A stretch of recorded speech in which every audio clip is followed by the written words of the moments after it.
परम पूज्य माँ विशुद्धमती जी को मेरा कोटि प्रणाम, मेरा नम्र प्रणाम। जब बोले आदि ब्रह्मा तीर्थंकर आदिनाथ भगवान की,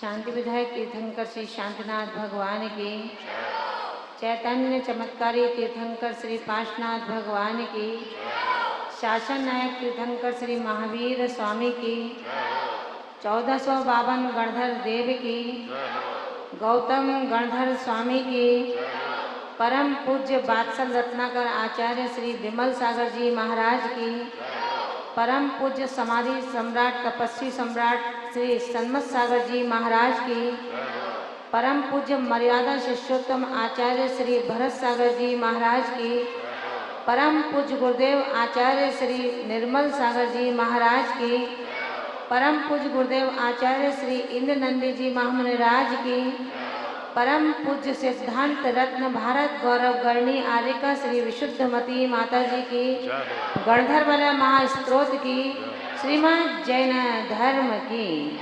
बोलिए वंदनीय आर्यका संघ की।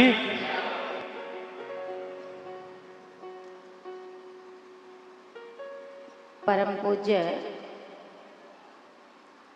सरलता सहजता निष्प्रयता की जीवंत मूर्ति गुरुवर्या गणनी आर्यका श्री विशुद्धमती माता जी के श्री चरणों में वंदना में निवेदित करती हूँ। मंचासीन स्नेही आर्यका वृंद,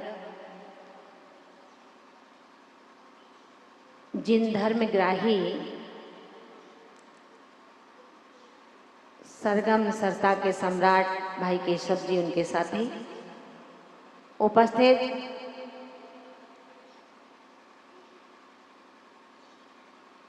आयुष्मान शरणार्थियों, बाल गोपाल,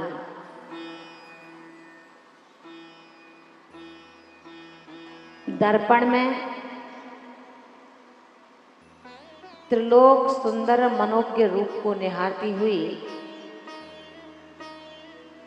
जब खुश हो रही थी, आनंदित हो रही थी, मासोपवासी मुनिराज समाधि गुप्त निकले तो चीख पड़ी कि पापी तू कौन है और कहां से आया है? इतना बेभत्स रूप, कृष्ण देही धूल दूसरे। ध्यान रखना, कह भी ना पाई और कुछ ही समय गुजरा, उस त्रिलोक सुंदरी के उदुम्बर नाम का कोढ़ हो गया। रग रग से वो कुष्ठ टपक रहा है। परिवार वाले दूर भागने लगे। जो नगरवासी उस पट्ट महर्षि की प्रतिदिन आरती उतारा करते थे, राज मंदिर से जब बाहर आती थी, नतमस्तक होते थे कि ये राजकुल वधू कितनी सौभाग्यशाली है। असीम पुण्य का भंडार ही मानो अनिंद रूपवती और हमारे शासक की पट्ट महर्षि। मान भावों, कहा गया है मत रूप निहारो दर्पण में, दर्पण गंदा हो जाएगा। तुम रूप निहारो आत्म में, आत्म उजला हो जाएगा। अपने रूप को दर्पण में निहार करके उसने उदुम्बर नाम के कोढ़ को अपने अधीनस्थ कर लिया। जब लोग उसको घृणा से देखने लगे, सताने लगे, दूर भागने लगे, तो अपने अंतरंग में प्रतिशोध लेने लगती है। क्रोध की अग्नि प्रज्वलायमान हो जाती है और आत्महत्या के लिए तैयार हो जाती है। उसके पास अब दूसरा कोई रास्ता नहीं था। जो अपने थे वो भी पराये हो चुके थे। क्योंकि बहु पाप का बंध का अर्जन कर चुकी थी। एक दिगंबर मुद्रा के लिए इतने विभत्स घृणित शब्दों को बोलना, शायद मुझे लगता है ऐसा शब्दकोश संस्कार के शब्दकोशों से नितांत रीता ही होगा। जब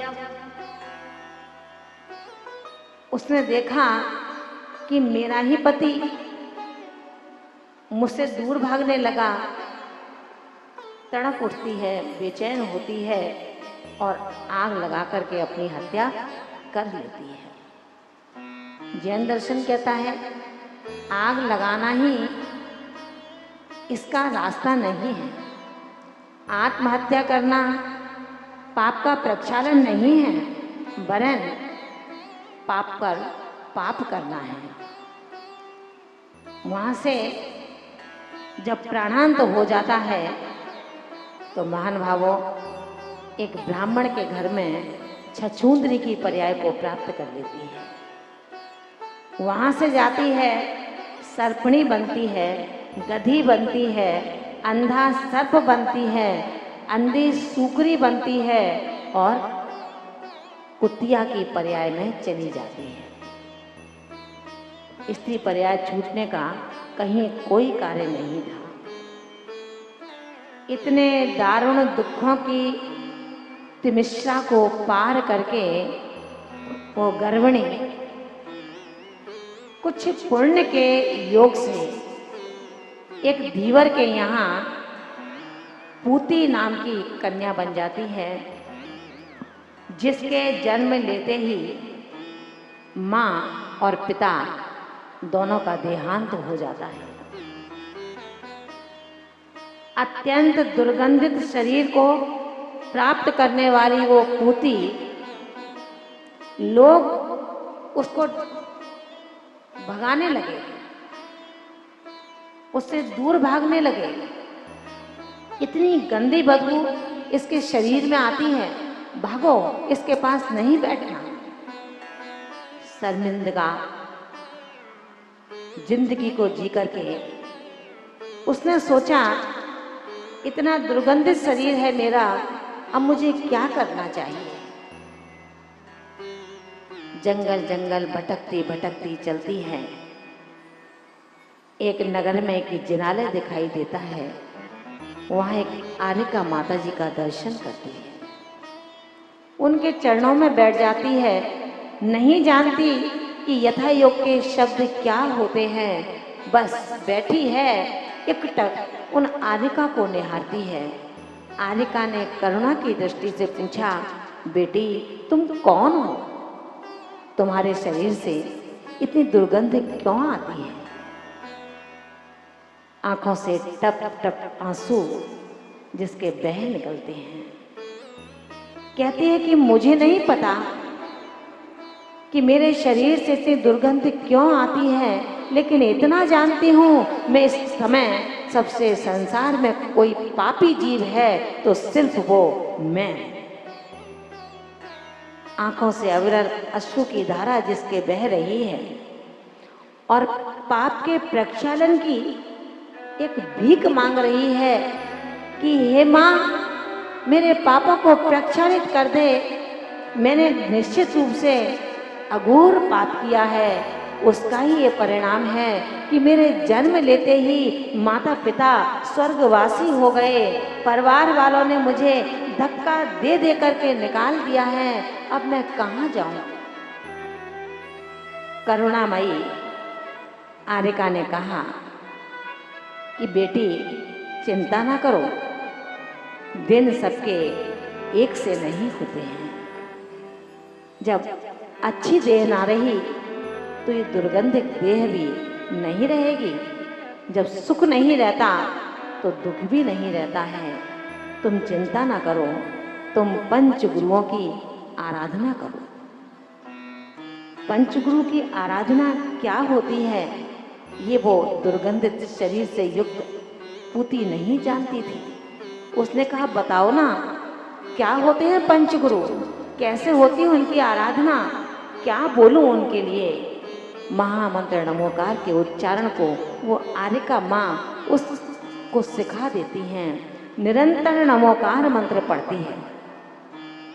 पढ़ते पढ़ते जैन दर्शन में आया है, जो जिससे बंधता है वो उससे ही खुलता है। आपने जिसका वर्णवाद किया है, जिसकी निंदा की है, जिसकी बुराई की है, कोई दूसरा उसका संशोधन नहीं कर सकता। उनके चरणों में जाकर के आपको अपना आलोचना, प्रायश्चित, निंदा और गर्हा करनी होगी। महान भावों, ध्यान रखना, शायद आपको डर तो लगता होगा कि मेरे इस चेतन की कोई दुर्गति ना हो जाए।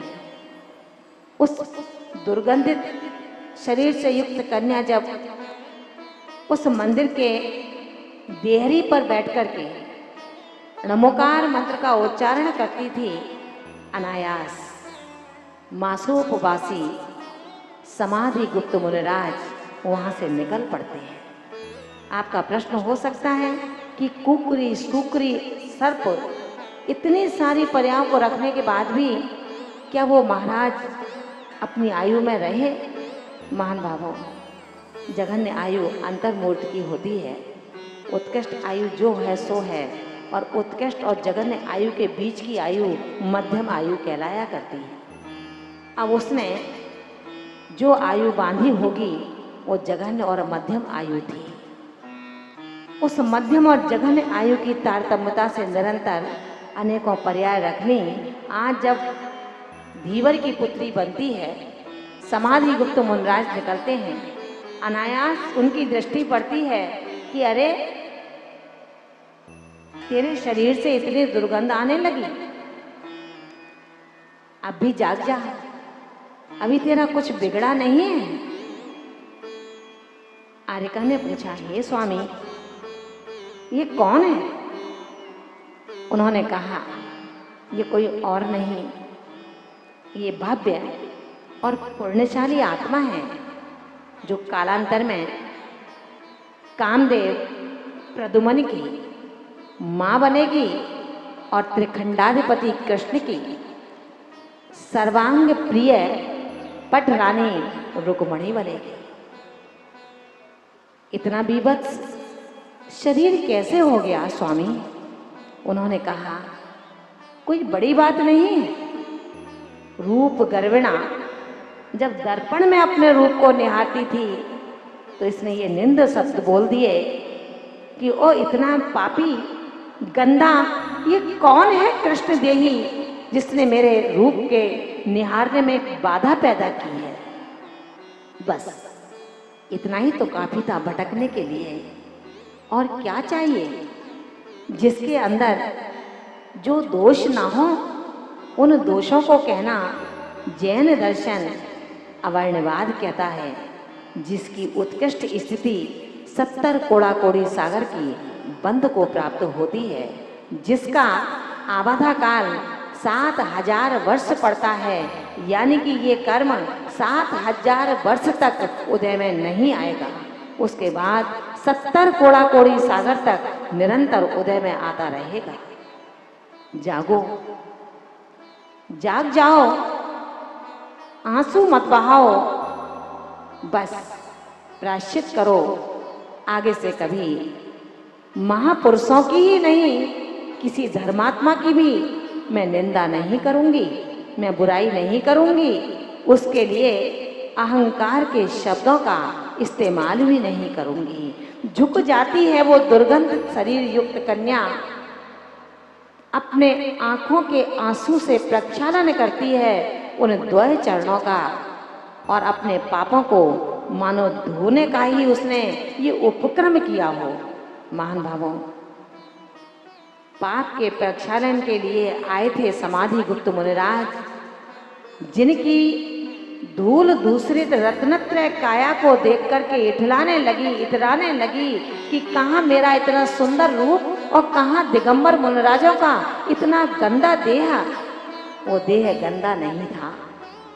जैन दर्शन खून, पसीना, धूल को रत्नत्रय के आभूषण कहे जाते हैं।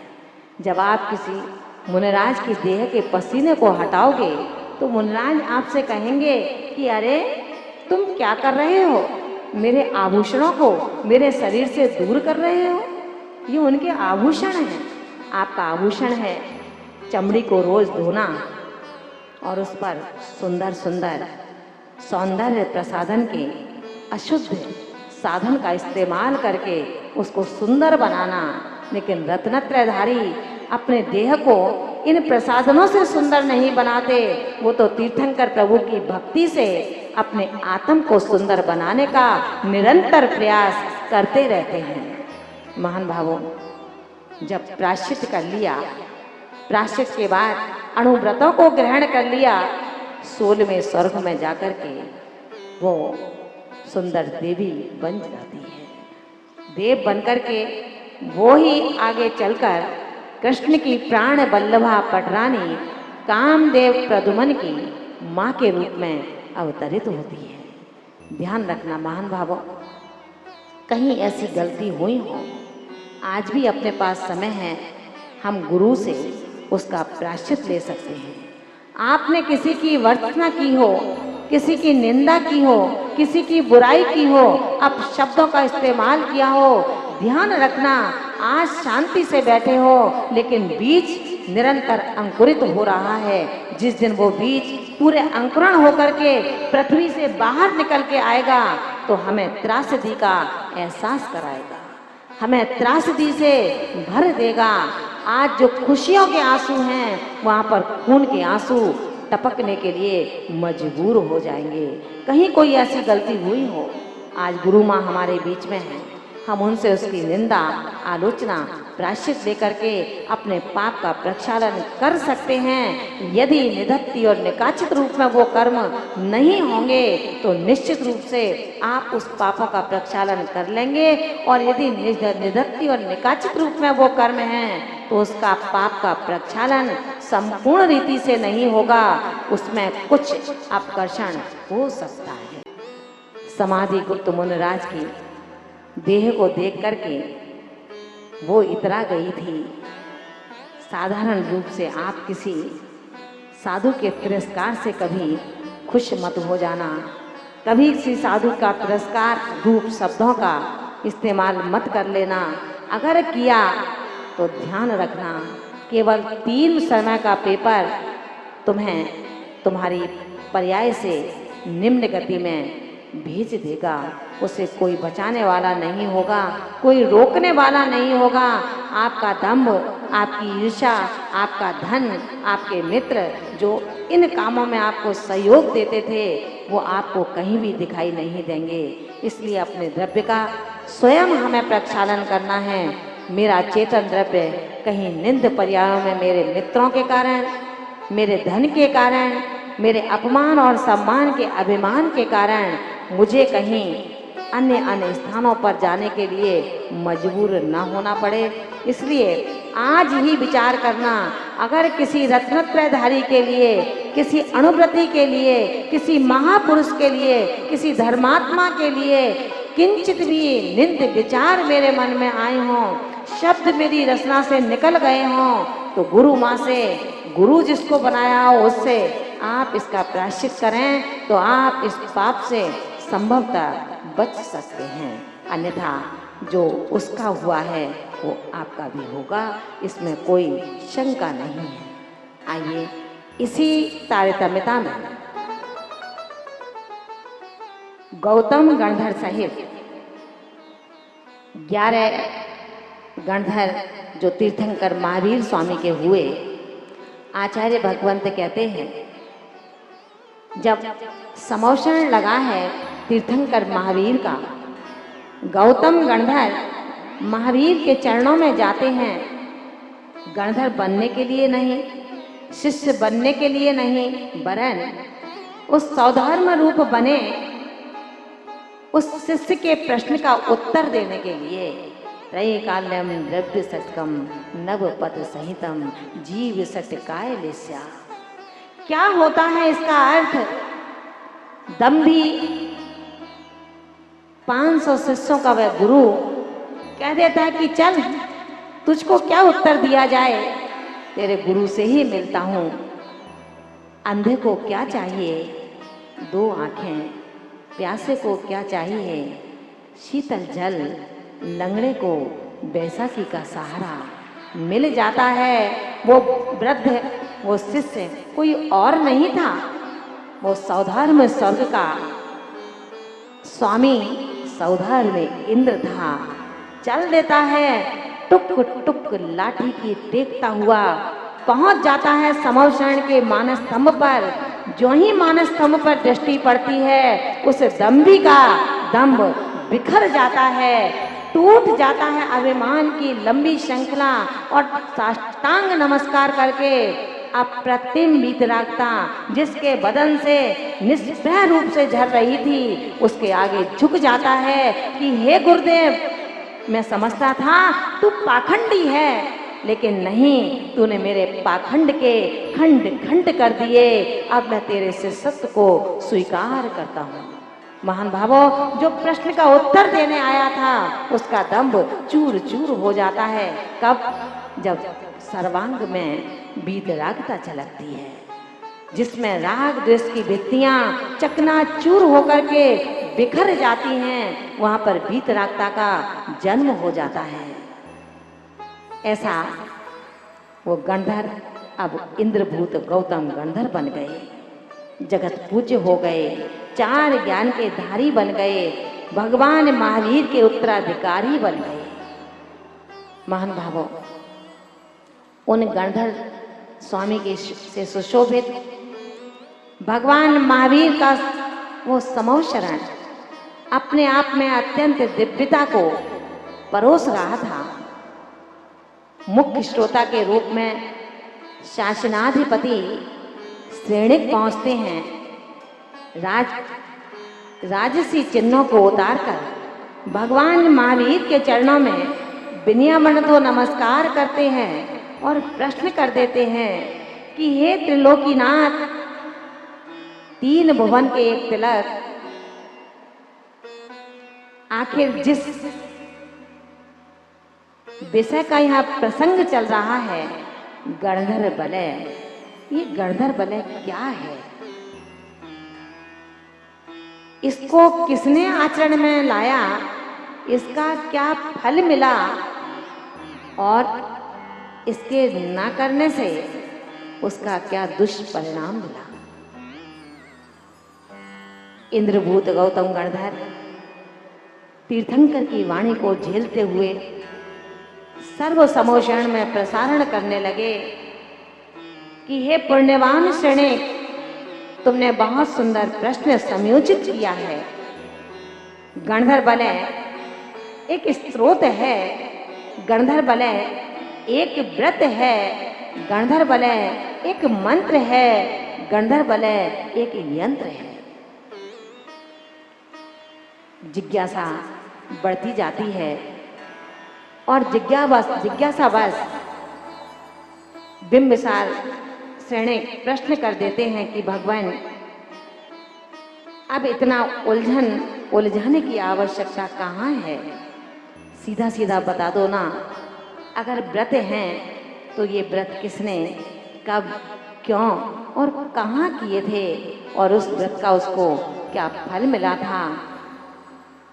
तीर्थंकर की वाणी खिलती है, गौतम गणधर प्रसारण में लाते हैं और कह देते हैं कि हे श्रेणिक, ये वो ही गणधर व्रत है जिसको कभी राजा चंद्राव ने किया था।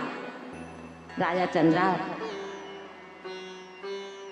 रत्न संचय नगर का पराक्रमी राजा सोमवाहन का इकलौता उत्तराधिकारी था, जो विनयवती माँ से, जिसने अपने इस देह को जन्मा था। इसकी सुंदर और बहुमुखी प्रतिभा की धनी एक चंद्रमुखी नाम की सुंदर पत्नी थी, जो अपने पति बरायण व्रत के साथ में धर्म के ध्वजा को आगे बाहर आई थी। सोमवाहन न्यायप्रिय राजा थे। एक दिन सोमवाहन जब अपने राज्य में बैठे थे, राज्य संचालन कर रहे थे, वनपाल माली जब प्रशासक सोमवाहन के चरणों में आता है, एक सुंदर कमल का पुष्प लेकर के और उनके हाथों में थमा देता है। सोमवाहन उस पुष्प को देख करके बहुत प्रसन्न होते हैं और उसको प्रसन्नता से दक्षिणा में रत्नों को भेंट कर देते हैं। अभी वो बनपाल जा भी नहीं पाया था, उस कमल पुष्प को जैसे ही सोमवाहन ने अपनी आंखों से देखा, द्वय लोचन धन्य हो गए और विस्फारित होकर के उस कमल को देखने लगे कि अरे इस कमल की शोभा अपरंपार है। कारण कमल के अंदर एक कृष्णदेही भौरा मरण को प्राप्त हो चुका था, जो उस कमल की शोभा को बढ़ा रहा था। जैसे ही उसकी दृष्टि गई, इस कमल के अंदर भौरा मरणासन पड़ा हुआ है, बोध जाग जाता है कि ये वही भौरा है कि अपनी शक्ति से काष्ठ में भी छेद कर सकता है, लेकिन इस पुष्प के पराग लेने के लिए इतना गहन तल्लीन हो गया, काष्ठ में छेद करने वाला भौरा इस पुष्प में छेद नहीं कर पाया और अपने प्राणों का की आहुति दे डाली। बोध जग जाता है। बोधि को प्राप्त होने के लिए राज सिंहासन से खड़े हो जाते हैं कि संभालो ये राज्य, और मैं चला वन की ओर। अब मैं वन में जाकर के बन जाऊंगा जैनेश्वरी दीक्षा से एक दुर्धर तपस्या करने वाला महायति। उसका एक पुत्र जो चंद्राव था, उसका राज्य तिलक कर देते हैं और सोमवाहन राजा चले जाते हैं वन की ओर। दुर्धर कठोर तपस्या के साथ उन्होंने कर्म शत्रुओं पर विजय प्राप्त की और बन गए मुक्ति नारी के एक कंद।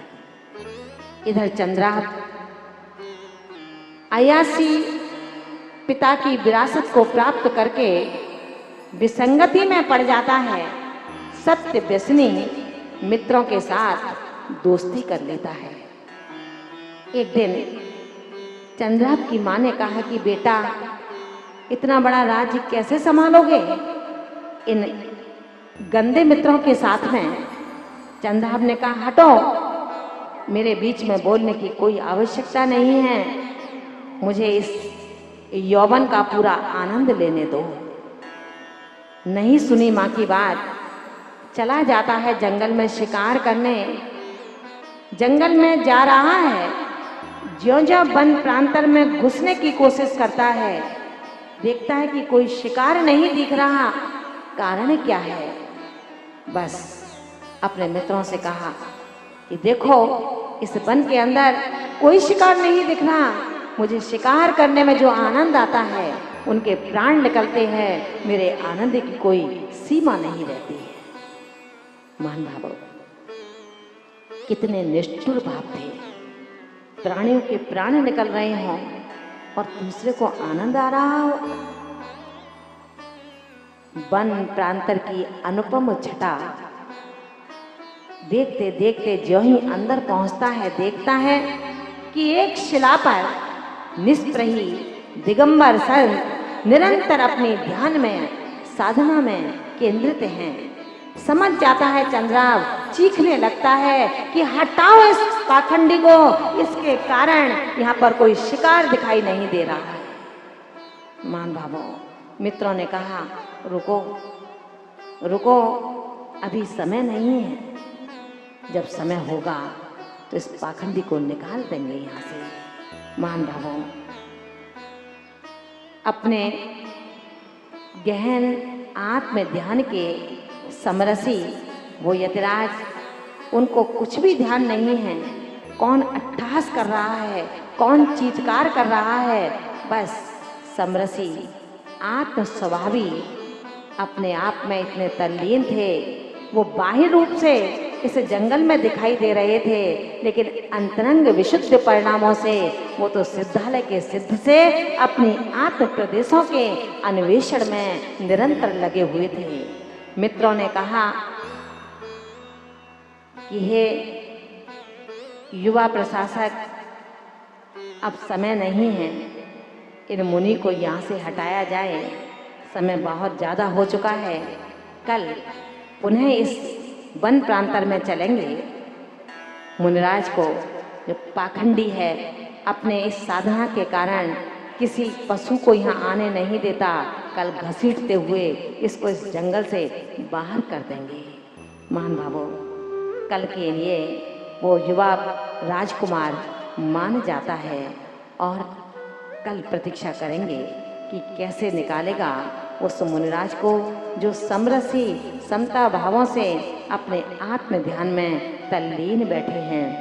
इसी गंधर्वलय स्त्रोत के माध्यम से हमने 1452 गणधरों की आराधना का संकल्प लिया है।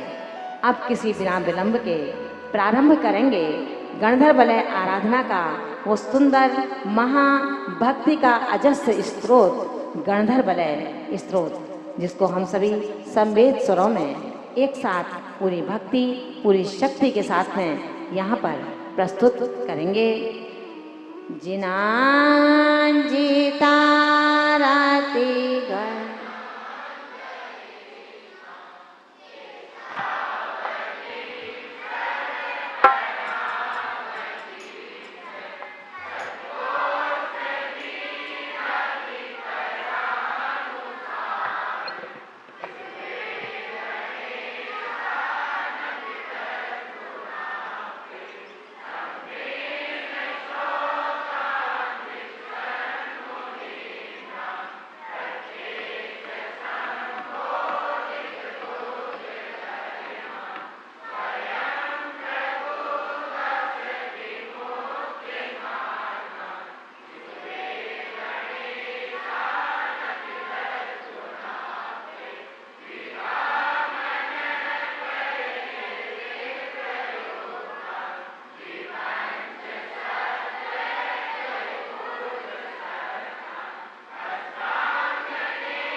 श्लोक हमारे पूरे हुए हैं, लेकिन 5वें का अर्थ पूरा बाकी है। सीधे सीधे अर्थ की ओर चलेंगे। अभी आशी विशान दृष्टि विशान, अभी लिखना नहीं, केवल सुनना है। पुस्तक में एक एक शब्द को आप ध्यान से देखेंगे तो आपकी अर्थ बहुत अच्छी तरह समझ में आ सकता है। आशी विशान दृष्टि विशान, आशी विष रिद्धि और दृष्टि विष रिद्धि के जो धारक हैं। आशी विष रिद्धि और दृष्टि विशान दृष्टि विष रिद्धि के जो धारक हैं। मुनिंद्रान, मुनियों को उग्र अति, मुनिंद्रान संधि विच्छेद करेंगे तो मुनिंद्रा जो है वह मुनिंद्रान, यहाँ आ रह गया अति उग्र, नुग्राती लिखा है ना, अति उग्र दीप्त दीप्त तप, दीप्तोत्तम दीप्त उत्तम दीप्त तप, तप्त तप्तान तप्त तप। कितने तप हो गए? अति उग्र तप, दीप्तोत्तम, उत्तम, तप्त, तप्तान, तप्त तप, महाति घोर, महाति घोर प्रतप, महा अति घोर प्र, तप के आगे उपसर्ग है, यानी कि प्रकृष्ट तप के धारी। समझ में आया? आसी विसान, दृष्टि विशाल, आसी विसरिद्धि और दृष्टि विसरिद्धि के जो धारी हैं। मुनिंद्रान, मुनियों को उग्र अति, उग्र अति यानी कि उग्र अति तप, दीप्त उत्तम, अति उत्तम दीप्त तप और तप्त तप्तान, तप्त तप, महाति घोर प्रतप है, महा अति घोर प्रकृष्ट तप के धारक। कौन? गणेशा नपी, गणधर देवों की, तद माने उनके गुण आत्तये स्तुते, उनके गुणों की प्राप्ति के लिए स्तुति करता हूँ। समझ में आया? आप लिख लीजिए अब आप। आशी विशाल, दृष्टि विशाल, आशी विसरिद्धि और दृष्टि विसरिद्धि के धारक।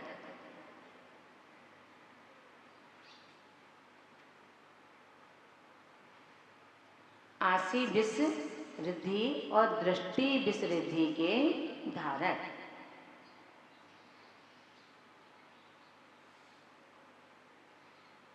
अति उग्र, नुग्राति, उग्र अति, उग्र अति तप, दीप्तोत्तम, उत्तम दीप्त तप,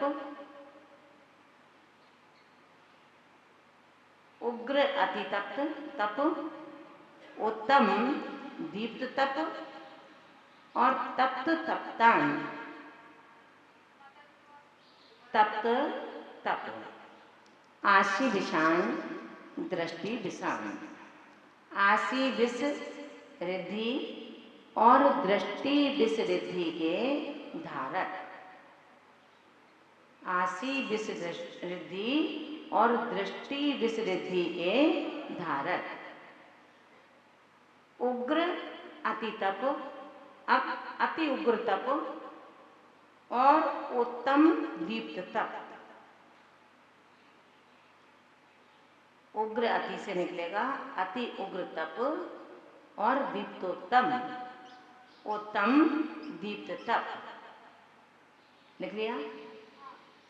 उत्तम दीप्त तप। आगे तप्त तप्तान, तप्त तप्तान यानी तप्त तप, जैसे तप्त तप महाति घोर प्रतप है।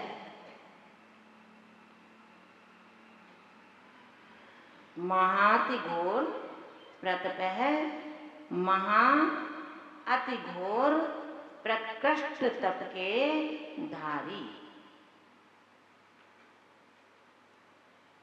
महा अति घोर प्रकृष्ट तप के धारी।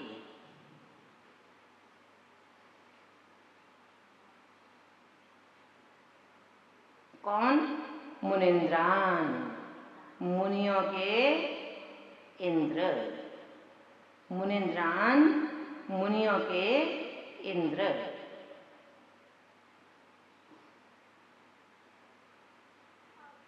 आशी विशान, दृष्टि विशान, आशी विसरिद्धि और दृष्टि विसरिद्धि के धारी।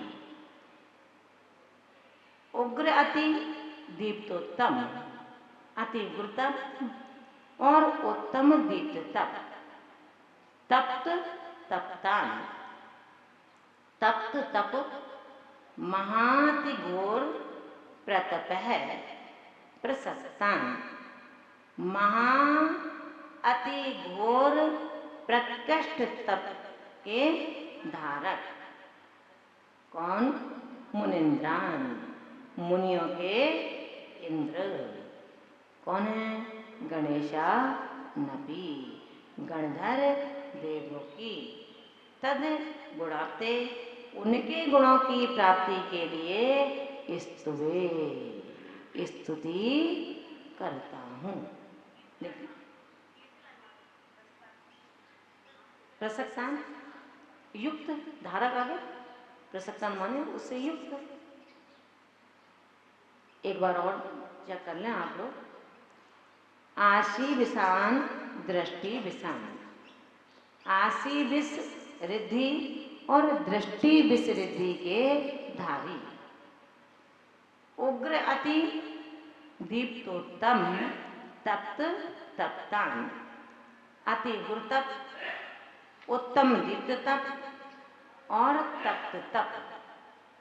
महाति घोर प्रतपः प्रसक्तान, महा अति घोर प्रकृष्ट तप के धारी। कौन? मुनिंद्रान, मुनियों के इंद्र। गणेशा नपी, गणधर देवों की।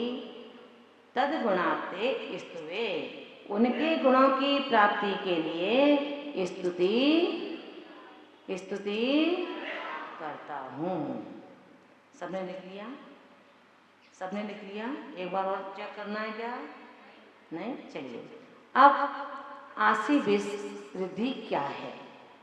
अब लिखना नहीं है, अब सभी समझें। आशी विष रिद्धि क्या है? जैन दर्शन में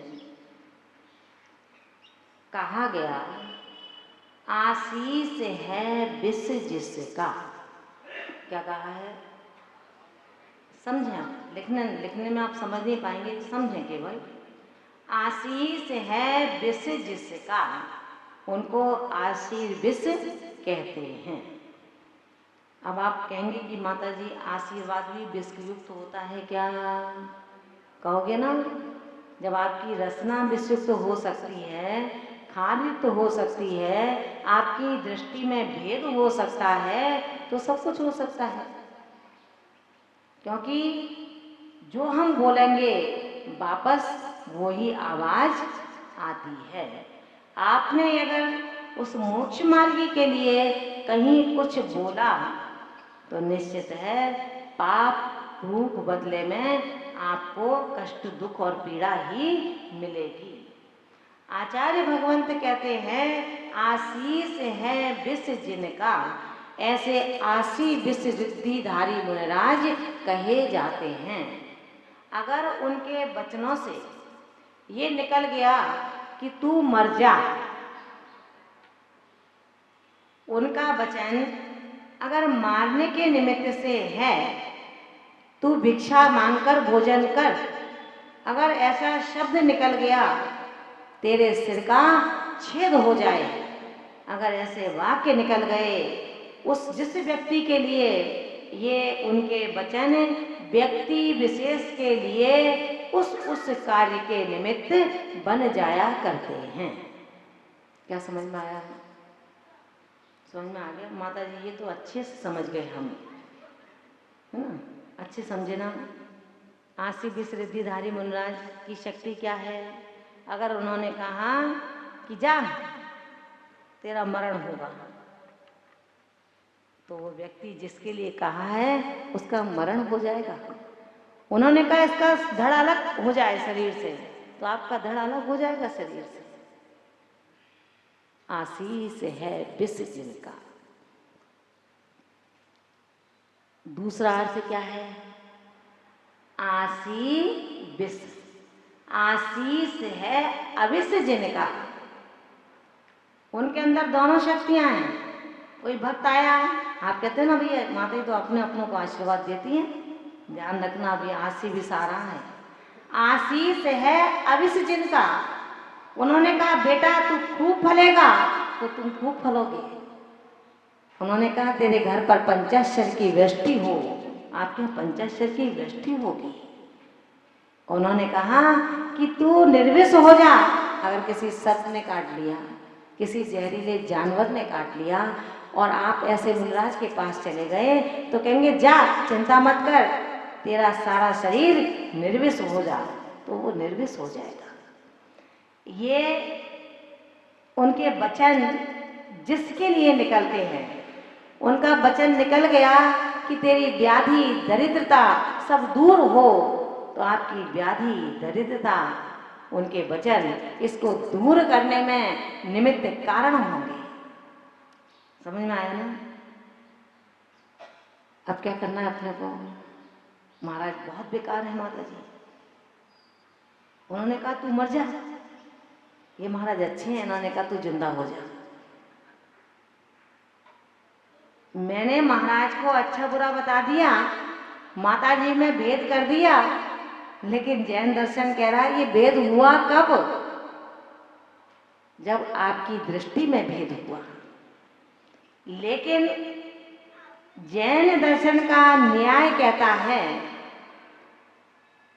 तप का प्रभाव इतना प्रबल है कि अगर वो ऐसे वचन निकालें तो जिंदा व्यक्ति भी मर सकता है और मरा हुआ व्यक्ति भी, मरा हुआ मरणासन जो है, मरा नहीं है मरणासन है। डॉक्टर ने जवाब दे दिया है घर ले जाओ, अब कुछ नहीं हो सकता, प्रभु का नाम लो, जितने दिन जिंदगी है उतना सेवा भाव बनाओ। ऐसे व्यक्ति के लिए उन्होंने कहा कि ये जिंदा हो जाए, इसकी सारी बीमारी दूर हो जाए, वो दूर हो सकती है। लेकिन जैन दर्शन का न्याय कहता है कि यहाँ तप के प्रभाव से जो शक्ति प्राप्त हुई है, उस शक्ति का वो महायतराज कभी निग्रह और अनुग्रह नहीं करते हैं। क्या समझ में आया? वो कभी ऐसा इस्तेमाल नहीं करते कि ये मेरा और ये पराया। ये इस्तेमाल कौन करता है? अज्ञानी आत्मा। वो अज्ञानी आत्मा कौन है? हम और आप, जो साधु में भेद कर देते हैं। साधु अपने अध्ययन में लगा है, अपने ध्यान में लगा है, आपने कब नमस्कार किया उसने ध्यान नहीं दिया और दूसरे क्षण उसका ध्यान हटा और किसी ने नमस्कार किया, उन्होंने आशीर्वाद दे दिया, अरे हो गया बस काम खत्म, अब कल से आना ही नहीं है, हमने कहा था वो हमें आशीर्वाद देती ही नहीं है। महान भावों, कभी ऐसा होता है ना कि आप कुछ पढ़ रहे हैं अथवा आपस में कुछ बात करते हैं, इतने में किसी तीसरे का प्रवेश हुआ, इधर वाक्य का पूर्ण होना हुआ, आपका चुप होना हुआ और तीसरे व्यक्ति का आगमन हुआ। उसको क्या लगा कि देखो मेरे आते ही इन्होंने बोलना बंद कर दिया, चूंकि ऐसा नहीं था। लेकिन भ्रांति क्या हुई? मेरे आते ही बोलना बंद कर लिया, भ्रम हो गया। आचार्य भगवंत कहते हैं इस भ्रम रोग को कौन दूर कर सकता है? कोई डॉक्टर है क्या मालपुरा में? अगर हो तो भ्रम को दूर करवाया ना, अगर नहीं है तो भ्रम को दूर करने वाला केवल हमारे साधुओं की, हमारी आर्यिकाओं की, हमारे मुनियों की एक भाषा सम्मति है, जिसके माध्यम से आपके भ्रम रोग को वो हरण कर सकते हैं। पंडित दौलत राम जी ने 6 ढाला में लिखा है ना भाषा सम्मति का, याद है आपको? पढ़ते हो ना आप लोग? तो क्या लिखा है उन्होंने? जग सुहित कर सब अहित हर, सब सुत सुखद संशय हरे, भ्रम रोग हर जिनके बचन, मुख चंद्र तैं अमृत झर। अपने मुख से क्या झरता है? बता दो ना, आपके मुख से क्या झरता है? अमृत या हलाहल? क्या बता दो ना, अभी भी समझ जाओ, कोई परेशानी नहीं है। जितना सुंदर बोलोगे उतने अच्छे गढ़े जाओगे, जितना गंदा बोलोगे उतने ज़्यादा हरे जाओगे। आचार्य भगवंत कहते हैं कि सब कुछ शक्ति मौजूद है तप के प्रभाव से, लेकिन इस शक्ति से कभी किसी प्राणी का अनुग्रह और निग्रह नहीं करते हैं। और कोई ऐसा धर्मात्मा आ भी जाए तो अनायास उनके वचनों से उसके अनुग्रह के लिए वचन निकल जाते हैं, लेकिन निग्रह के लिए इसे मार दो, ये मर जाए, इसका सिर छेद हो जाए, ऐसे शब्दों का इस्तेमाल हमारे महायतिराज कभी भी करते हैं क्या? नहीं करते हैं। अमिट श्रद्धान बना लो अपने हृदय आंगन में कि दिगंबर यतिराज जो मोक्ष मार्गी हैं, साधना में रत है, साधना से 700 सूत्र विद्याएं, 500 महाविद्याएं जिनके चरणों में आकर के उनकी चरण चेरी बन चुकी हैं, अहिर्निश उनकी रक्षा करती हैं, ऐसे वो यतिराज भी कभी किसी के लिए अशुभ वचन, अशुभ सोचना और अशुभ दृष्टि, बोलो ना, नहीं रखते हैं। फिर आसी विश्वसिद्धि से युक्त कहलाते हैं। दृष्टि विश्वसिद्धि क्या है?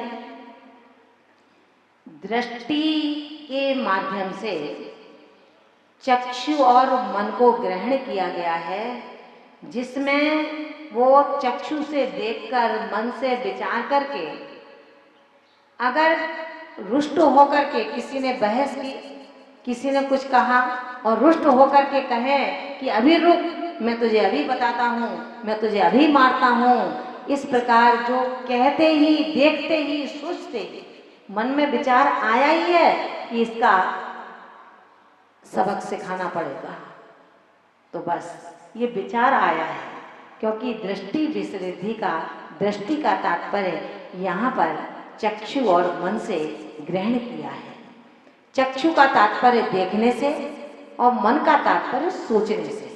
जिसने मन में सोचा ही मात्र है कि चलो इसको देखते हैं, ये कहाँ घूम रहा है, कितना आकाश की उड़ान भर सकता है, बस इतना कहना ही, सोचना ही पर्याप्त है। जो आकाश में उड़ रहा है वो धराशायी हो जाएगा। जो बहुत ज़्यादा बोल रहा है उसकी रचना बोलने के लिए मजबूर हो जाएगी। जो देख करके सोचते हैं और क्रिया में करते हैं वो दृष्टि विश्वसिद्धिधारी यतिराज कहलाते हैं। लेकिन इतनी तपस्या का प्रभाव रूप जो शक्ति प्राप्त हुई है, उस दृष्टि से ना अशुभ मन में सोचते हैं और ना अशुभ देखते हैं। बस यही विचार करते हैं, बेचारा पाप कर्म का मारा है, कैसे इसकी रक्षा करूं, इसके चेतन द्रव्य को दुर्गति में जाने से कैसे बचाऊं, कैसे इसके भोग और उपभोग की सीमा को मैं उल्लंघन करने से रोक पाऊं, कैसे समझाऊं।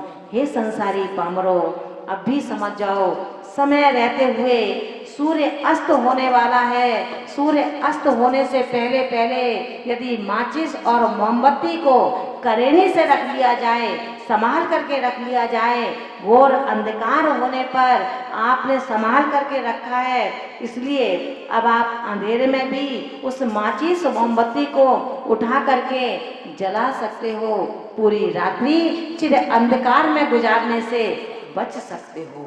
महान भावों, अभी आयु के सूर्य अस्त का उदय होने में जो समय है, उस समय तक श्रद्धा की मोमबत्ती और ज्ञान की माचिस को संभाल करके रख लो, तो शायद अंधकार रूप दुर्गति में पड़ने से बच सकता हूँ।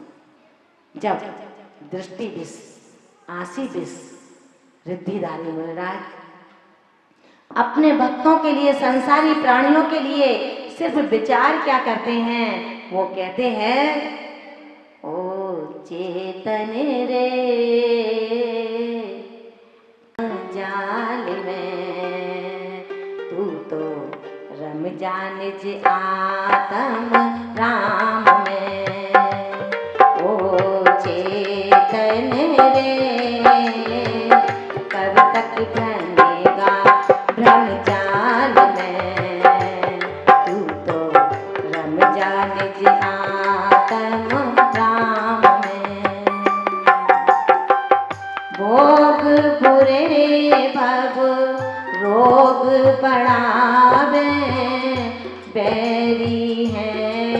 जग जी के।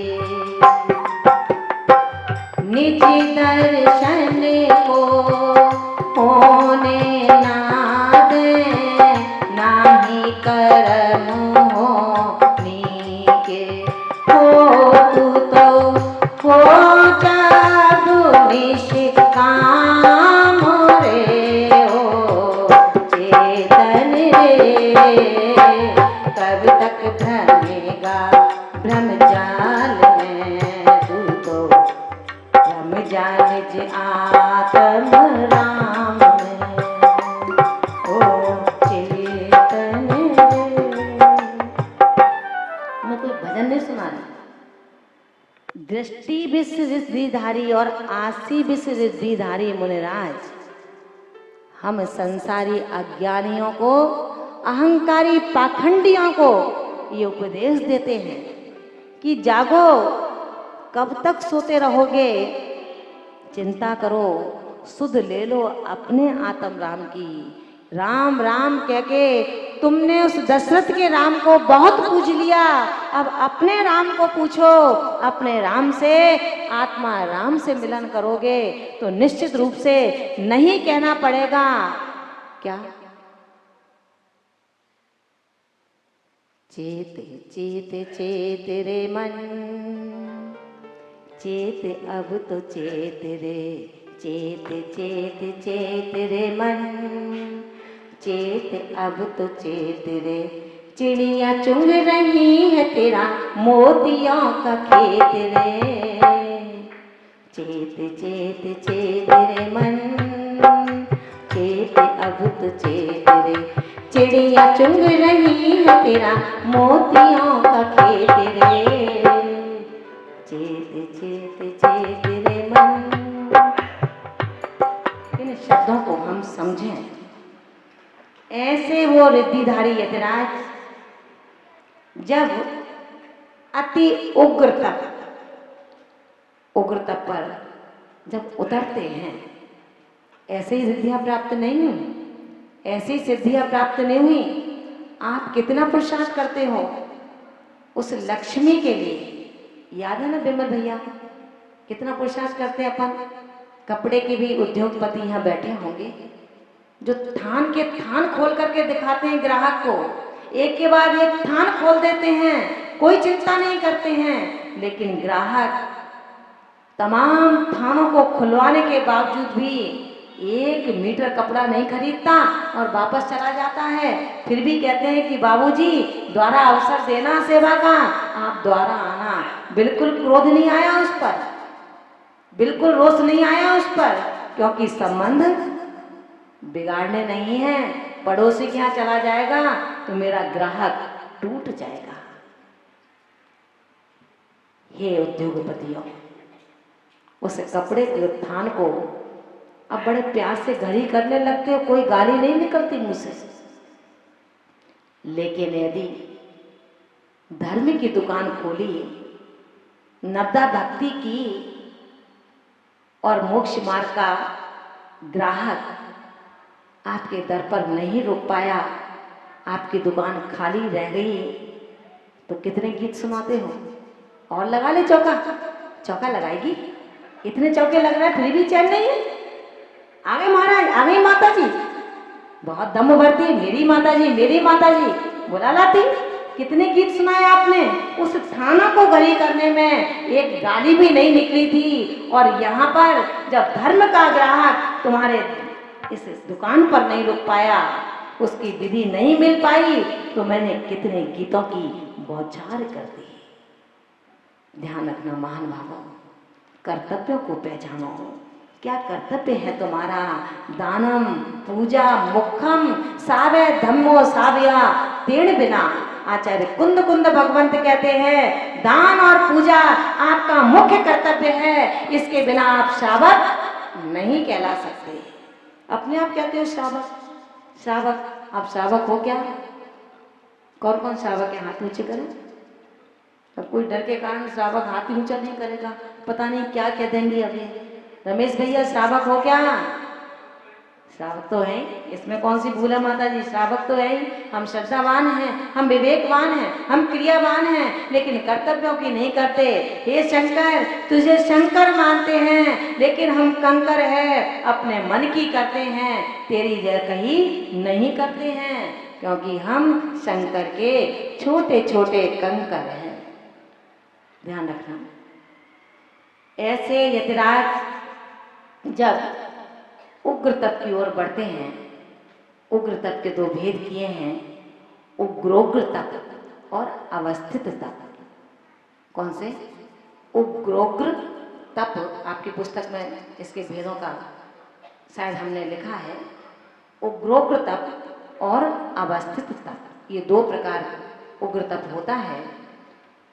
उग्रोग्र तप कहते हैं जो यतिराज एक उपवास फिर पारना, दो उपवास फिर पारना, तीन उपवास फिर पारना, इस प्रकार एक एक उपवास को जीवन पर्यंत तक निरंतर तीन गुप्तियों से रक्षित होकर के बढ़ाते रहते हैं, वो उग्रोग्र तप धारक यतिराज कहे जाते हैं। समझ में आया? एक उपवास एक पारना, दो उपवास एक पारना, चार उपवास एक पारना, 5 एक एक उपवास बढ़ेगा, 10 उपवास एक पारना, 15 उपवास एक पारना, 16 उपवास एक पारना, ऐसे जीवन पर्यंत तक निरंतर बढ़ाते चले जाते हैं। कैसे? तीन गुप्तियों को गोपन करते हुए, इंद्रियों को वशीकरण करते हुए, भोगों की सैया पर योगों की आराधना। क्या संभव है कमल भैया? संभव है क्या? भोगों की सैया पर योगों की आराधना कभी संभव नहीं है। जब मेरे बीच में मृग नयनी होगी तो मैं जिन नयन को कभी नहीं देख सकता हूँ, ये दो लोचन जब कमला के साथ में होंगे तो हे प्रभु, आपके कमल मुख को मैं कैसे देख सकता हूँ? एक साथ दो मौसम नहीं हो सकते, एक म्यान में दो तलवार नहीं हो सकती, तो शुद्धोपयोग और भोगों की सैया शायद कभी नहीं हो सकती है। आचार्य भगवंत कहते हैं उग्रोग्र तप, अवस्थित तप, जो उग्रोग्र तपधारी यतिराज हैं वो एक उपवास को आदि लेकर के जीवन पर्यंत उपवासों की एक एक उपवासों को बढ़ाते हुए अपने गुप्तियों का गोपन करते हुए निरंतर जीवन पर्यंत करते रहते हैं। वो उग्रोग्र तपधारक महायतिराज कहलाते हैं। ऐसे यतिराजों के चरणों में हम सभी भक्ति पूर्वक नमोस्तु निवेदित करते हैं। अवस्थित उग्र तपधारी मुनिराज दीक्षा के लिए, क्योंकि जब दीक्षा होती है तो नियम है उस दिन उपवास होता है। आप लोग दीक्षा लेंगे तो मन बना करके लेना, जिस दिन दीक्षा होगी आपकी उस दिन केशलुंचन भी होगा और उपवास भी होगा, मिलेगा भी नहीं और कष्ट भी दिया जाएगा, लेकिन उसके बाद आप जगत पूज्य बन जाएंगे। उसके बाद अपने आत्मा राम से आपका परिचय प्रारंभ हो जाएगा। जिसको भी दीक्षा लेनी हो, अभी दीक्षा का मुहूर्त सुंदर निकल सकता है, समय है, विचार कर लेना कि जो उग्र अवस्थित उग्र तपधारी होते हैं वो दीक्षा के लिए एक उपवास का पारना, एक उपवास करके पारना करते हैं, पश्चात उसके एक दिन के अंतराल से ऐसा करते करते एक उपवास के बाद किसी भी निमित्त से गए आहार को आहार नहीं मिल पाया, कोई जानवर मिला मृतक तो लौट आए, कोई कुत्ता बिल्ली गाय सूकर किसी ने स्पर्श कर लिया तो उपवास होना ही आवश्यक है। उपवास होता है, किसी भी कारण से किसी भी निमित्त से उनके 6 उपवास हो जाते हैं। इस फिर एक षष्ठोपवास वाले के पुनः अष्टमोपवास हो जाता है। इस प्रकार दशम द्वादश आदि क्रम से कभी नीचे नहीं गिरते, निरंतर बढ़ते ही रहते हैं। ऐसे वो यतराज जीवन पर्यंत उपवासों में अटखेलियां करते हुए अपना जीवन विहार को पूरा करते हैं। वे अवस्थित उग्र तपधारी यतिराज कहलाया करते हैं। इस अवस्थित उग्र तप का उत्तम फल उनको नियम से मोक्ष फल की प्राप्ति हुआ करती है। मोक्ष फल मिलना है ना? हुक्म भैया, चाहिए क्या? नहीं चाहिए? चाहिए भैया। भव्य आप होंगे तो आज नहीं तो कल ये करते वो ही हैं जिनका उत्तम सेवन होता है। आप नहीं कर सकते, करना भी मत, क्योंकि शक्ति से ज़्यादा अगर हम कर लेंगे तो टूट जाएंगे, हम गिर जाएंगे। ये उत्तम सेनधारी मुनिराजों की कहानी निकल रही है। आज 5वें काल में सब यतिराज हीन सेनधारी हैं, इतने उपवास व्रत नहीं कर सकते, लेकिन आज 5म काल में भी जो इतने उपवासों को कर रहे हैं वो यतिराज हम सबके लिए परम पूज्य हैं, अनुकरणीय हैं, प्रशंसनीय हैं।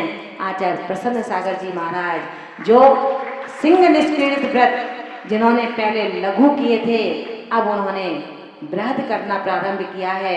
आचार्य विशुद्ध सागर जी महाराज के एक युवा शिष्य मुनि श्री आराध्य सागर जी महाराज बृहद निष्क्रीडित सिंह निष्क्रीडित व्रत कर रहे हैं, जिनके 495 उपवास पूरे हो चुके हैं। संभवतः उनकी 19 पारनाएं बाकी हैं और कुछ उपवास बाकी हैं। महान भावो, धन्य है ये यतिराज।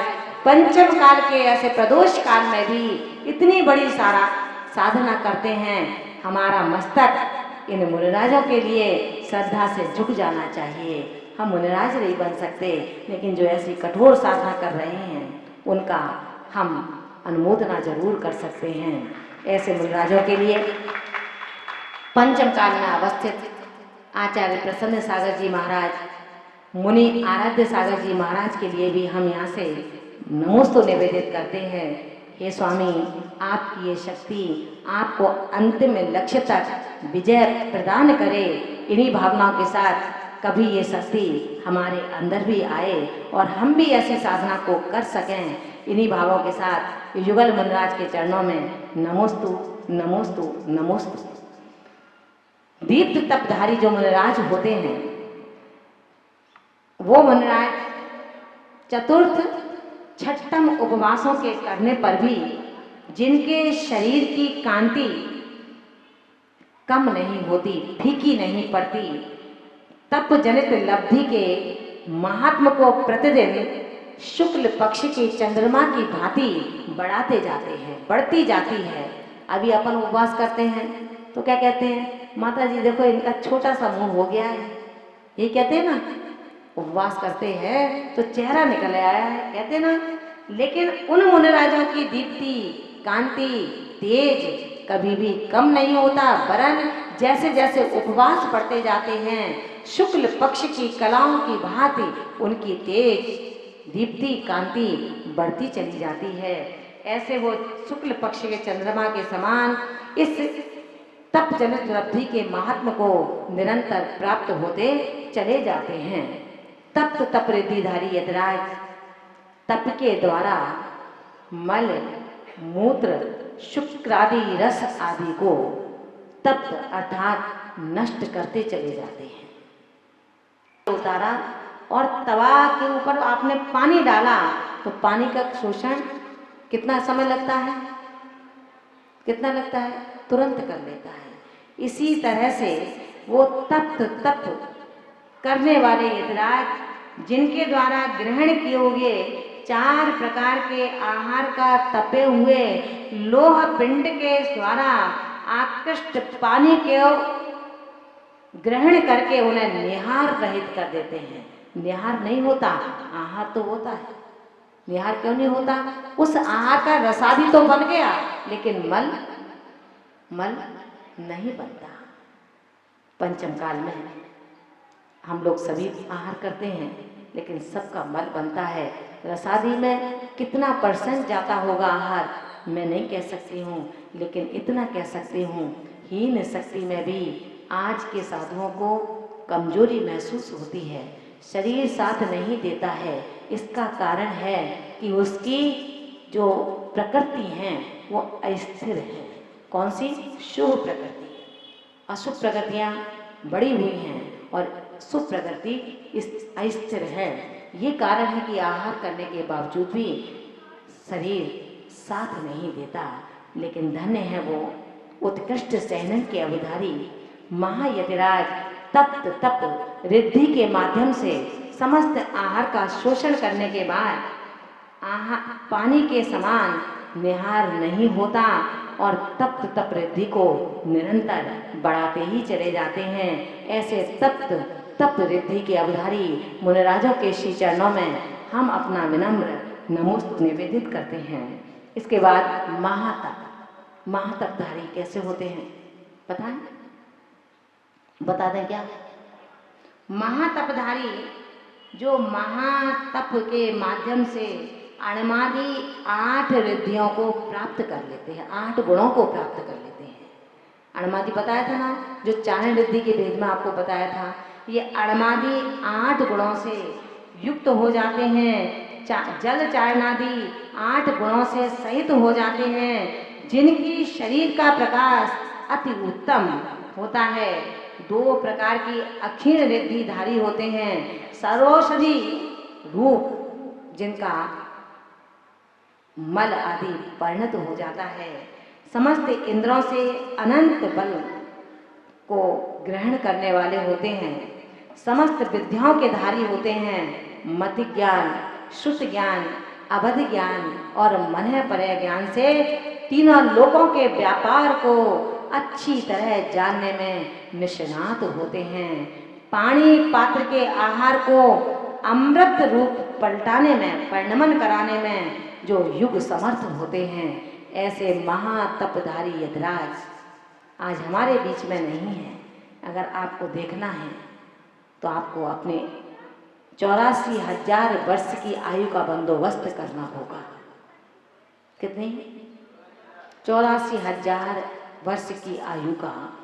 84,000 वर्ष की आयु को अगर हम संभाल करके रख लेते हैं और सौधर्म स्वर्ग की 1 सागर की आयु का भी बंद कर लेते हैं तो 84,000 वर्ष तो मिनटों में निकल जाएंगे।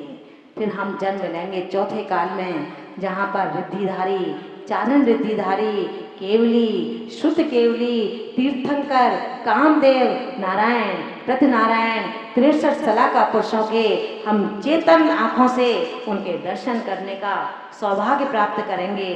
ऐसे महातप रिद्धिधारी की वंदना के लिए अगर मुझे साक्षात सानिध्य चाहिए तो महान भावों, आप पुण्यात्मा हैं, आप भव्य हैं, इसमें शंका नहीं है। किंचित अपनी परिणति को सुधार लें, अपने शब्द कोश को श्रृंगारित कर लें, अपनी चर्या को थोड़ा सा परिवर्तित कर लें। आपका कल्याण जो भवों में होना है मारीच की तरह, वो शायद 1 सागर की आयु के बाद संभव हो सकता है। लेकिन संभलना आपको पड़ेगा, अपनी लोटा आपको छानना पड़ेगा। कुआं छानने की बात कहो, कुआं छन नहीं सकता, आप प्यासे के प्यासे रहेंगे। अच्छा तो यही है, अपने लोटे में पानी खींचो, उसको छान लो और पी लो, तो प्यास की जो सूखा कंठ है उसकी वेदना का एहसास नहीं होगा। महातप रिद्धिधारी यतिराज के बाद अब नंबर आता है घोर तप। महा अति घोर प्रकृष्ट तप के जो धारी हैं वो यतिराज साधारण दिख रहे हैं, धूल दूसरे से दिख रहे हैं, नग्नत्व गुण से जो युक्त हैं, लेकिन ध्यान रखना धूल दूसरे इस चमड़े की देह से देख रहे हैं। अंतरंग का देह जिनका रत्नत्रय के प्रकाश से अत्यंत आलोकित हो चुका है, ऐसे वे घोर तपधारी रिद्धिराज अनशन आदि 12 तपों में मास का उपवास करते हैं। कितने तप हैं? बाह्य तप कितने हैं? याद है कौन कौन से हैं? कौन कौन से हैं याद है क्या है? देखिए, जो मनीषी आत्मा है उनके हाथ उठ रहे हैं। कौन कौन से हैं चंद्रकांता जी, बताइए, माइक पहुंचा दो भैया। और श्रवण दोनों के लिए है। अंतर इतना है, जो श्रवण होते हैं वो उत्कृष्ट रीति से करते हैं, श्रावक होते हैं वो जघन्य रीति से करते हैं। लेकिन पंचम काल में श्रवण के लिए भी उत्कृष्ट रीति के तप का अभी आदेश तीर्थंकर महावीर का नहीं है, क्योंकि हीन सैनन में ये तप उत्कृष्ट रीति से नहीं हो सकते। अनशन आदि 12 तपों को अपन अनशन को कैसे करते हैं, अष्टमी चतुर्दशी का उपवास कर लेते हैं। और हमारे जो युवा मित्र हैं यहाँ पर, वो कैसे करते हैं, अनंत चतुर्दशी का 1 साल का एक उपवास कर लेते हैं, धूप दशमी का एक उपवास कर लेते हैं। अच्छा है, बुरा नहीं है, बहुत अच्छा है। एक वर्ष का एक उपवास आप करते हैं। लेकिन पूछूं क्या, पूछो, एक वर्ष में जो एक उपवास करते हो उसका अर्थ जानते हो क्या है? उपवास का मतलब है जो उप प्लस वास, वास माने स्वयं में, उप माने समीपता, जो अपने आत्मा के समीप रहता है उसे उपवास कहते हैं। आप जब वर्ष में एक बार करते हो तो आप अपने आत्मा के करीब रहते हो क्या? हैं? नहीं रहते। विमल भैया, हलचल मत मचाया करो, उस हलचल को छोड़ दो, आत्म प्रदेशों की हलचल में रहा करो। जब आत्म प्रदेशों की हलचल में आ जाओगे तो आप यथा नाम तथा गुण को प्राप्त हो जाओगे। विमल मल से रहित होता है, उसे विमल कहते हैं। निर्मल जो मल से दूर होता है उसे निर्मल कहते हैं। इसलिए ध्यान रखना भैया, हम जो उपवास करते हैं, अनशन तप करते हैं, वो साल में एक उपवास करते हैं। लेकिन ये उत्कृष्ट योगी मासोपवासी होते हैं। आज आहार लिया, 1 मास का उपवास कर लिया, आज आहार लिया, 4 मास का उपवास ग्रहण कर लिया। ये अनशन तप में बहुत ही दुर्धर कठोर तपों को करते हैं। अवमोदर है। अवमोदर का तात्पर्य भूख से कम खाना। कोई इंडिकेटर है क्या अपने पास? अब भूख से कम खाना है, आज कैसे कम खाएंगे? कैसे कम खाएंगे? पेट तो पूरा भर गया और फिर क्या कहते हैं, आज हमने भूख से कम खाया है, अभी और आधी रोटी खा लेते लेकिन हमने नहीं खाई। क्यों? वैसे तो सब्जी खत्म हो गई थी और हमारा अवमोदर व्रत भी बल गया। उत्कृष्ट तपधारी अवमोदर में केवल 1 ग्रास को ग्रहण करते हैं और आहार की अंजलि को छोड़ देते हैं।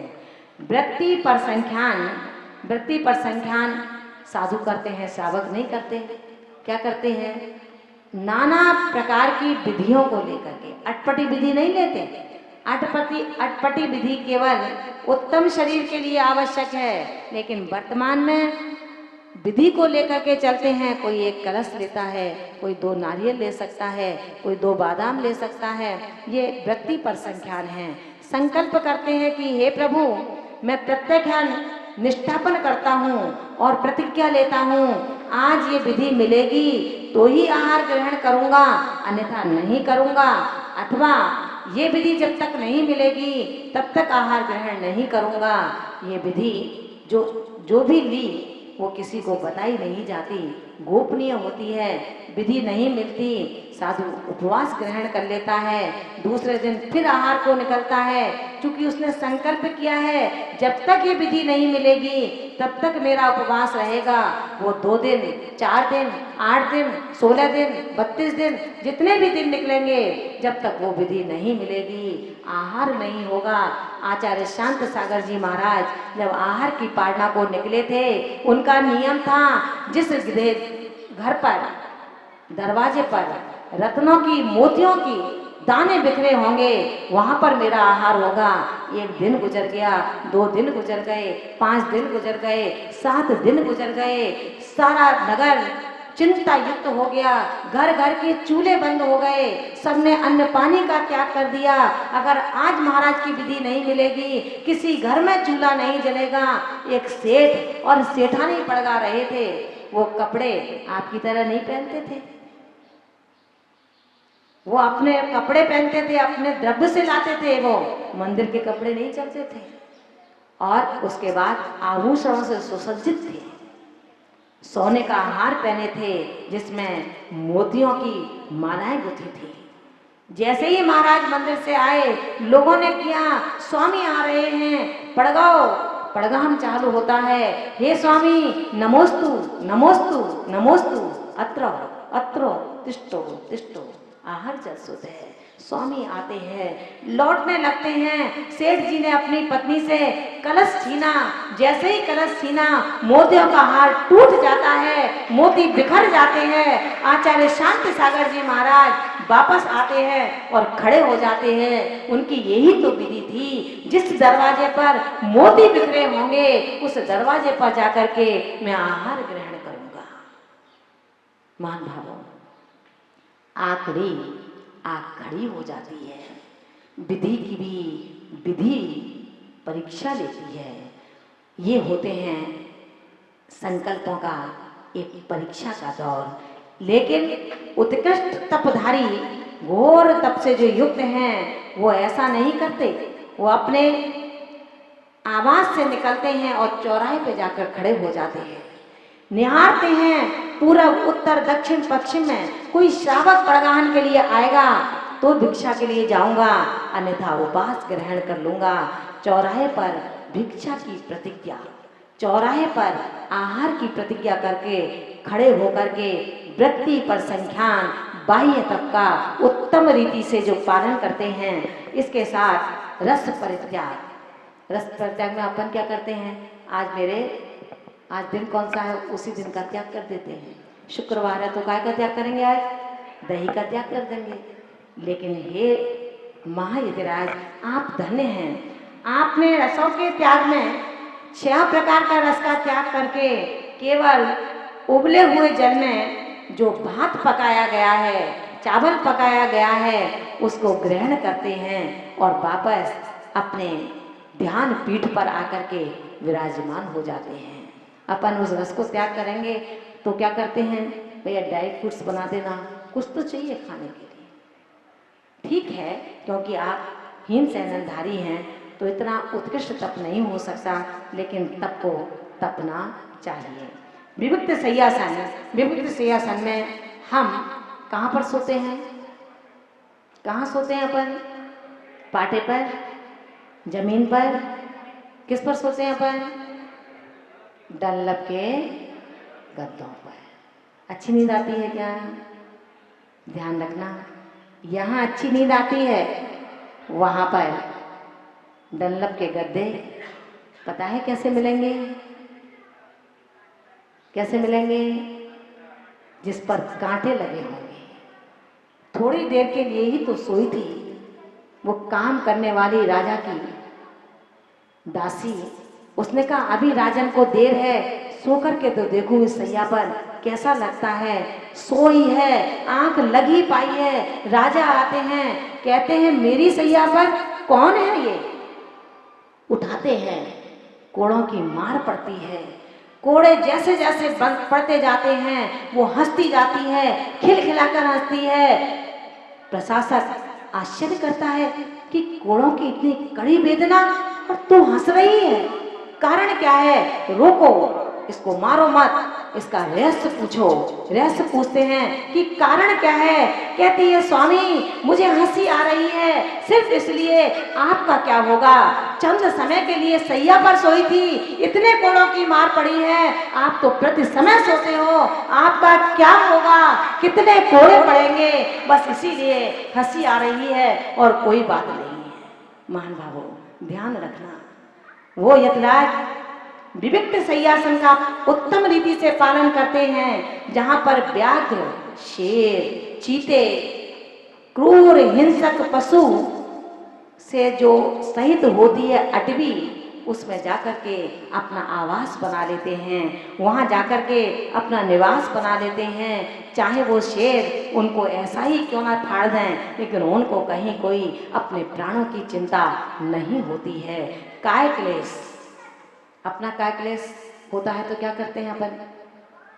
सर्दी, सर्दी में कितने कपड़े पहनते हैं? 5। हे प्रभु आप धन्य हो।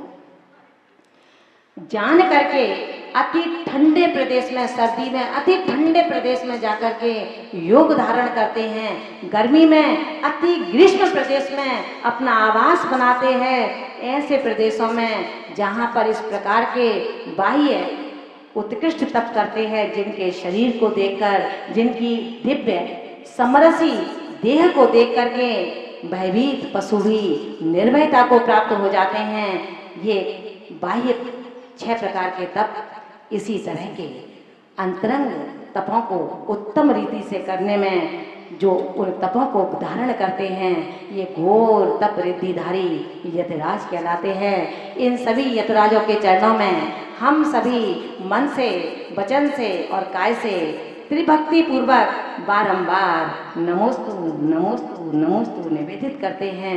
हे प्रभु आप जैसी शक्ति मुझे कब प्राप्त होगी, बस उस दिन की, उस भव की प्रतीक्षा है। भव भव में मुझे जिन धर्म मिलता रहे, इस जिन धर्म को मैं कभी इस जिन धर्म से वंचित ना रह पाऊँ। इन्हीं भावनाओं के साथ में दोनों हाथों को जोड़ेंगे। नमो अरिहंताड़म, नमो सिद्धाड़म, नमो आयरीयाणम, नमो उवज्झायाणम, नमो लोए सव्यसाहूणम, नमो जिणाणम, नमो ओहिजिणाणम, नमो परमोहिजिणाणम, नमो सब्बोहिजिणाणम, नमो अनंतोहिजिणाणम, नमो कोट्टबुद्धीणम, नमो बीजबुद्धीणम, नमो पदानुसारीणम, नमो संभिर्णसोदाराणम, नमो स्वयं बुद्धाणम, नमो पत्येयबुद्धाणम, नमो बोह्यबुद्धाणम, नमो उजमदीणम, नमो व्यूलमदीणम, नमो दशपुब्बियाणम, नमो 14 पुब्बियाणम, नमो अट्ठंग महानिमित्तकुशलाणम, नमो व्युब्बणपत्ताणम, नमो विद्याहराणम, नमो चारणाणम, नमो पर्णसमणाणम, नमो आगासगामीणम, नमो आसीविषाणम, नमो डिट्ठविषाणम, नमो उग्गतबाणम, नमो दित्ततबाणम, नमो तत्तबाणम, नमो महातबाणम, नमो घोरतबाणम, नमो घोरपरक्कमाणम, नमो घोरगुणाणम, नमो घोरगुणबम्भयारीणम, नमो आमोसैपत्ताणम, नमो खेल्लोसैपत्ताणम, नमो जल्लोसैपत्ताणम, नमो भिट्टोसैपत्ताणम, नमो सब्बोसैपत्ताणम, नमो मणबलीणम,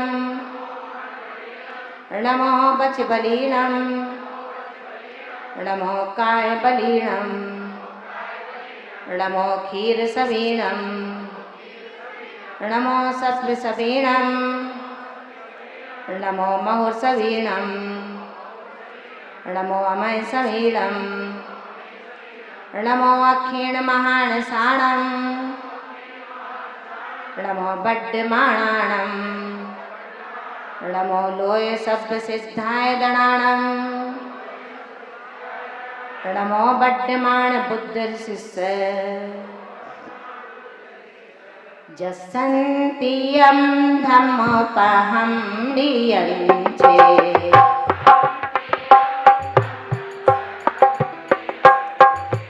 तस्सन्तियं वेणेतियं पाउंजे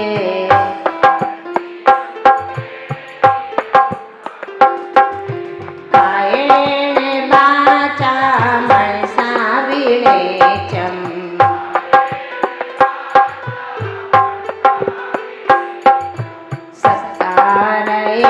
तम सिर पंचमेण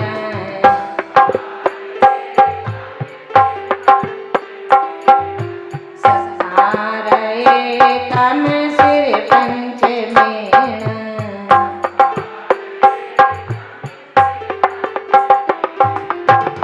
आइए महान भावों, अपने अपने पुस्तकों को अपने बैग में रख लें।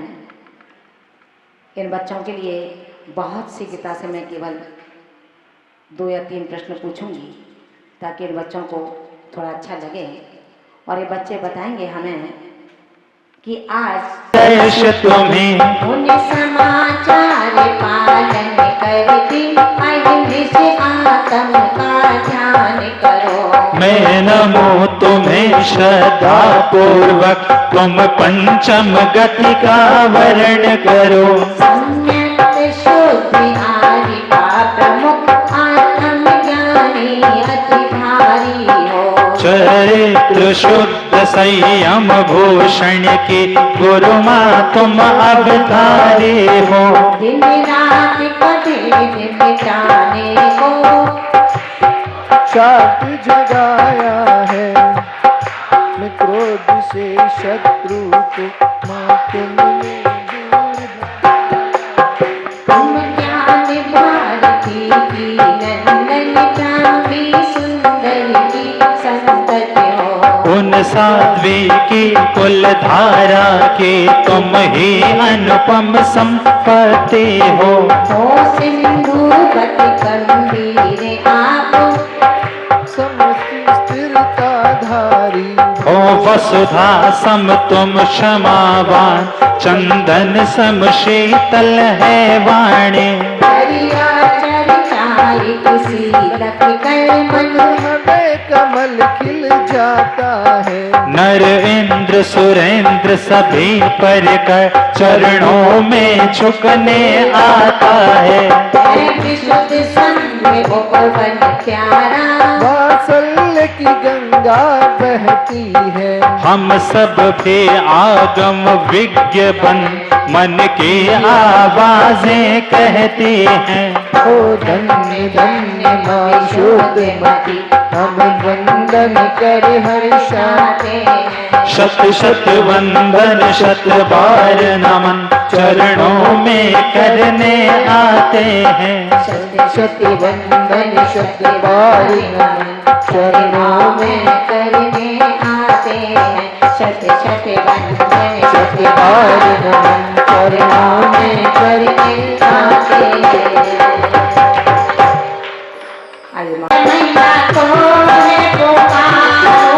आज सभा में मैया तो है पुकारो।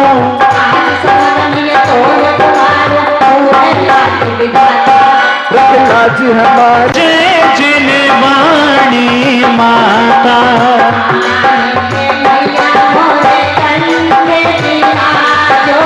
आन के मैया मोरे कंठ विराजो।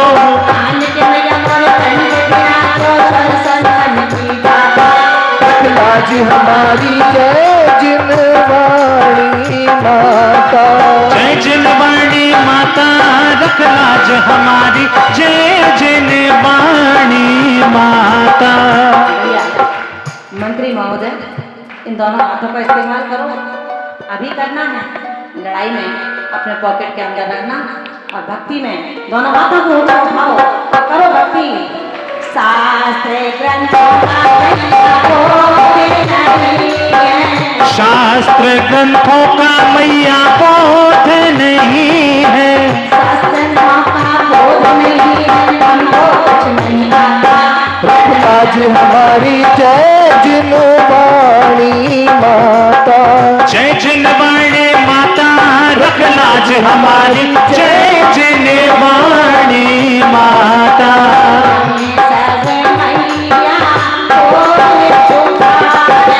हम सब मैया तो है पुकारे, हम सब मैया तो पुकारे, आज हमारी जय जिनवाणी माता। जय जिनवाणी माता रख लाज हमारी, जय जिनवाणी माता। जिनवाणी माता रख लाज हमारी जय जिनवाणी माता, जय जिनवाणी माता।